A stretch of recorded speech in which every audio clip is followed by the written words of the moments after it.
Next topic की हम बात करेंगे आउटपुट डिवाइसेस। तो कंप्यूटर सिस्टम का डेटा यूजर को देने की प्रोसेस आउटपुट कहलाती है। यानी कंप्यूटर सिस्टम का आंतरिक डेटा, इंटरनल डेटा जब यूजर को दिया जाता है तो इस प्रोसेस को आउटपुट कहा जाता है।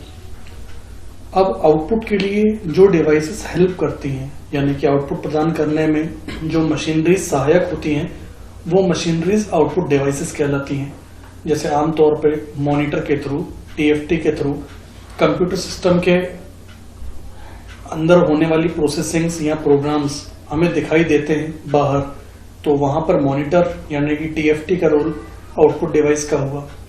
स्पीकर की अगर हम बात करें तो स्पीकर के थ्रू भी कंप्यूटर सिस्टम के इंटरनल जो वॉइस है, जो ऑडियो है, वो बाहर आता है, तो स्पीकर भी वहां पे आउटपुट डिवाइस के रोल में हुआ। इसके अलावा प्रिंटर के थ्रू भी डेटा प्रिंट किया जाता है, यानी कंप्यूटर सिस्टम में जो डेटा स्टोर है या जो लिखा हुआ डेटा है या रखा हुआ डेटा है वो बाहर प्रिंट के रूप में आता है, तो यहाँ पर प्रिंटर भी आउटपुट डिवाइस के रोल में हुआ।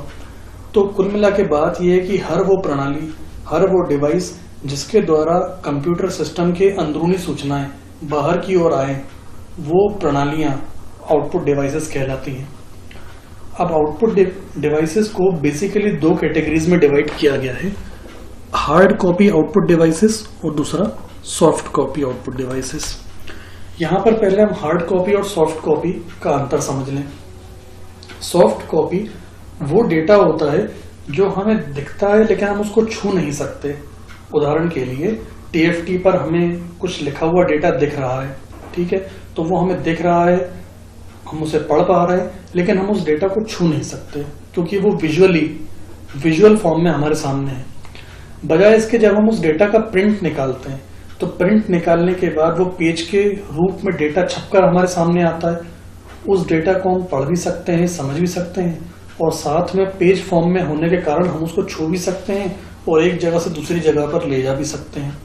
तो उस पेज पर प्रिंट डेटा को हार्ड कॉपी कहा जाता है, और मॉनिटर या टीएफटी पर जो डेटा हमें दिखाई देता है वो सॉफ्ट कॉपी। एक और एग्जांपल कि मोबाइल में अगर हमें कोई स्टोरी लिखी हुई है, मोबाइल में डिस्प्ले हो रही है, हम उसे पढ़ पा रहे हैं, हम उसे देख पा रहे हैं, लेकिन हम उसे छू नहीं सकते, उस स्थिति में वो सॉफ्ट कॉपी का एक रूप है। और इसके बाद जब कभी हम उसका प्रिंट निकालते हैं, प्रिंट निकालने के बाद उस डेटा का हार्ड कॉपी हमको प्राप्त होता है। तो यहाँ पर यूजुअली अगर हम सॉफ्ट कॉपी डिवाइस के बारे में बात करें तो सॉफ्ट कॉपी डिवाइस में सबसे पहले हम बात करेंगे वीडियो की, यानी विजुअल डिस्प्ले यूनिट, यानी कि वो डिवाइस जो डिस्प्ले करने का काम करती है, यानी कि मॉनिटर, यानी कि टीएफटी। तो सबसे पहले मॉनिटर की बात करेंगे। तो मॉनिटर टीवी जैसा ही एक डिवाइस होता है जो कि कंप्यूटर सिस्टम के एक पार्ट के रूप में काम करता है, तो कंप्यूटर सिस्टम के डेटा को रिप्रेजेंट करता है। यहाँ पर मॉनिटर को हालांकि तीन कैटेगरीज में डिवाइड किया गया है। हालांकि शुरुआती दो कैटेगरीज अब बहुत ज्यादा यूज में है नहीं। पहली कैटेगरी मोनोक्रोम जिसमें केवल दो ही कलर होते हैं, यानी कि ब्लैक एंड व्हाइट। तो अब टेक्नोलॉजी इतनी आगे बढ़ चुकी है कि मोनोक्रोम जैसी डिवाइसेस अब ज्यादा यूज टू है नहीं। इसके बाद दूसरी कैटेगरी बताई गई है ग्रे स्केल। ग्रे स्केल में दो से ज्यादा कलर्स यानी कि ग्रे की शेड्स उपलब्ध होती हैं। ब्लैक और व्हाइट को आपस में जब अलग अलग अनुपात में मिलाया जाता है, जैसे ब्लैक 10% है, व्हाइट 90%, तो एक अलग तरह का ग्रे हमको मिलेगा। जब ब्लैक हम 20% करेंगे, व्हाइट 80% करेंगे तो एक अलग ग्रे मिलेगा। ब्लैक को 30% करेंगे, व्हाइट को 70% करेंगे तो एक अलग तरह का ग्रे मिलेगा। तो ब्लैक और व्हाइट के कॉम्बिनेशंस, अलग अलग कॉम्बिनेशंस को ग्रे शेड्स कहा जाता है। तो ऐसे मॉनिटर जो ग्रे शेड्स में आउटपुट दे सकते हो वो ग्रे स्केल। और इसके बाद कलर मॉनिटर्स जो अभी के टाइम पे अवेलेबल हैं।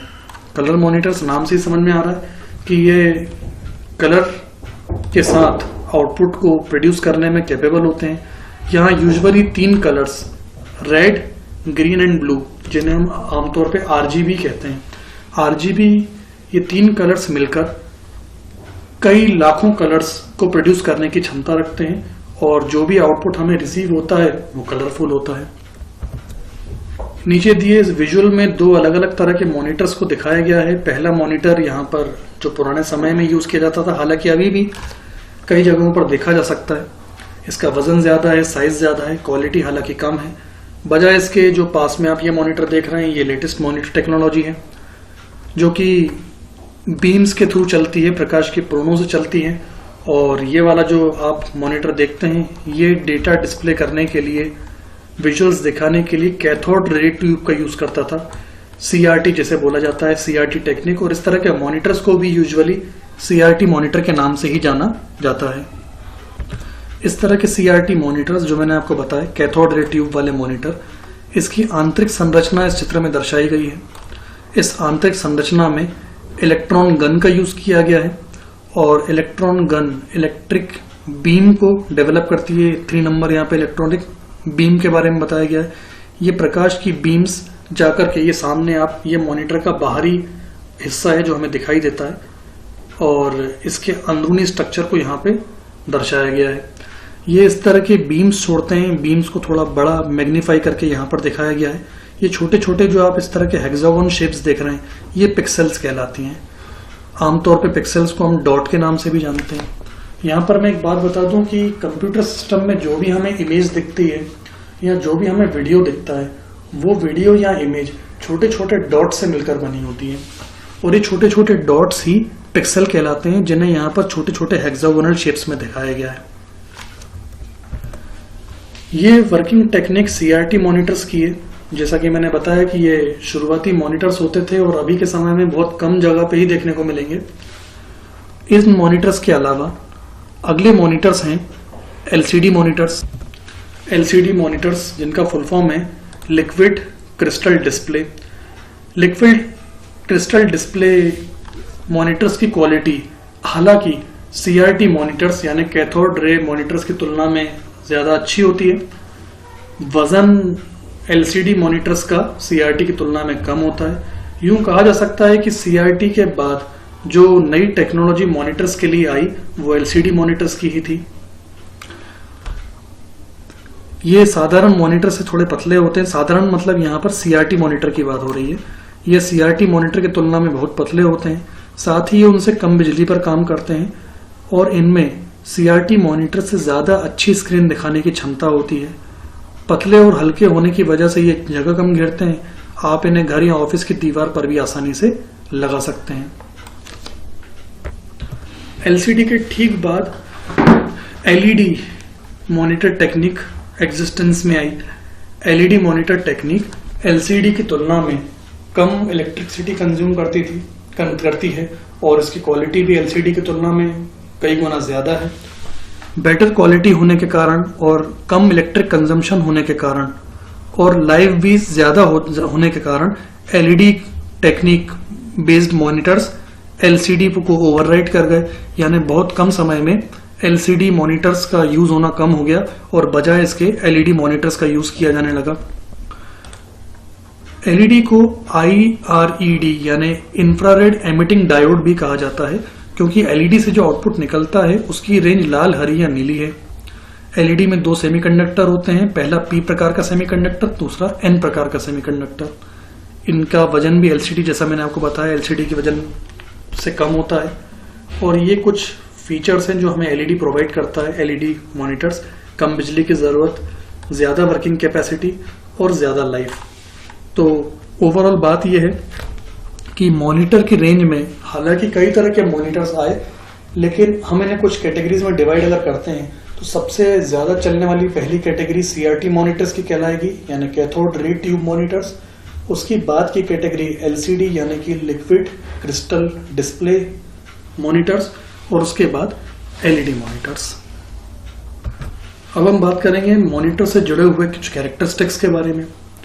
कैरेक्टरिस्टिक्स में सबसे पहली टर्मिनोलॉजी जो हम यूज करते हैं वो कहलाती है रेजोल्यूशन। रेजोल्यूशन जैसा मैंने पहले भी आपको बताया था कि मॉनिटर्स पर जो भी कोई इमेज हमको दिखती है या जो हमें वीडियो दिखता है वो वीडियो डॉट से मिलकर बना होता है, बिंदुओं से मिलकर बना होता है और प्रत्येक बिंदु को पिक्सल कहा जाता है। आमतौर पर इन्हें डॉट्स के नाम से भी जाना जाता है। यहाँ पर यह बताया कि अधिकतर डिस्प्ले डिवाइसेस में चित्र स्क्रीन पर प्रदर्शित होने वाले छोटे छोटे डॉट्स के चमकने से बनते हैं। स्क्रीन पर प्रदर्शित होने वाले छोटे छोटे डॉट्स पिक्सल कहलाते हैं।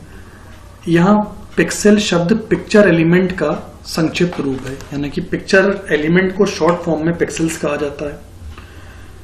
पिक्सेल्स जितने ज्यादा होंगे वो उतना करीब होंगे, जितना करीब होंगे पिक्चर उतनी साफ दिखाई देगी। वहीं पिक्सेल्स जितने कम होंगे उनके बीच की दूरी ज्यादा होगी और पिक्चर फटी फटी सी दिखाई देगी, उतनी साफ दिखाई नहीं देगी। तो यूं समझ लीजिए कि पिक्सेल्स में को काउंट करने के लिए इस तरह के आंकड़ों का यूज किया जाता है, जिसे डिस्प्ले रेजोल्यूशन के नाम से भी जाना जाता है। अब यहाँ पर जो ये 640 लिखा है, ये 640 डॉट्स की संख्या है कॉलम में। कॉलम मतलब ऐसे ऐसे, आड़े में, आड़े में, आड़े में मतलब ऐसे, जैसा मेरा माउस पॉइंटर घूम रहा है ऐसे में। तो ऐसे में जो पिक्सेल्स की संख्या है उसे यहाँ पे 640 कहा गया है, और खड़े में यानी वर्टिकली डॉट्स की जितनी संख्या है उसे यहाँ पे 480 बोला गया है। तो 680 बाय 440 का मतलब यह है कि आड़े में यानी हॉरिजॉन्टली पिक्सेल्स की संख्या 640 है और खड़े में पिक्सेल्स की संख्या 480 है। उसी प्रकार नीचे भी कई रेजोल्यूशंस के एग्जाम्पल दिए गए हैं, जैसे 1024 बाई 768। इसमें 1024 आड़े में यानी कि हॉरिजॉन्टली पिक्सेल्स की संख्या है और 768 खड़े में पिक्सेल्स की संख्या है। तो यहां पर यूं समझ लीजिए कि 1024 इंटू 768, इसमें पिक्सेल्स की संख्या ज्यादा है 640 बाई 480 की तुलना में।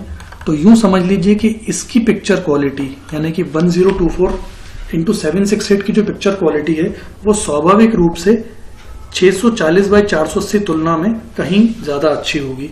तो इस तरह से ये दोनों रेजोल्यूशंस के माध्यम से हमने पिक्चर की क्वालिटी को समझा। तो कुल मिला के यूं समझ लीजिए कि पिक्चर की क्वालिटी, मॉनिटर की क्वालिटी को समझने के लिए रेजोल्यूशन का यूज किया जाता है, और रेजोल्यूशन मिलके बनता है हॉरिजॉन्टली अवेलेबल पिक्सेल्स की संख्या, उसका इंटू करते हैं वर्टिकली अवेलेबल पिक्सेल्स की संख्या से।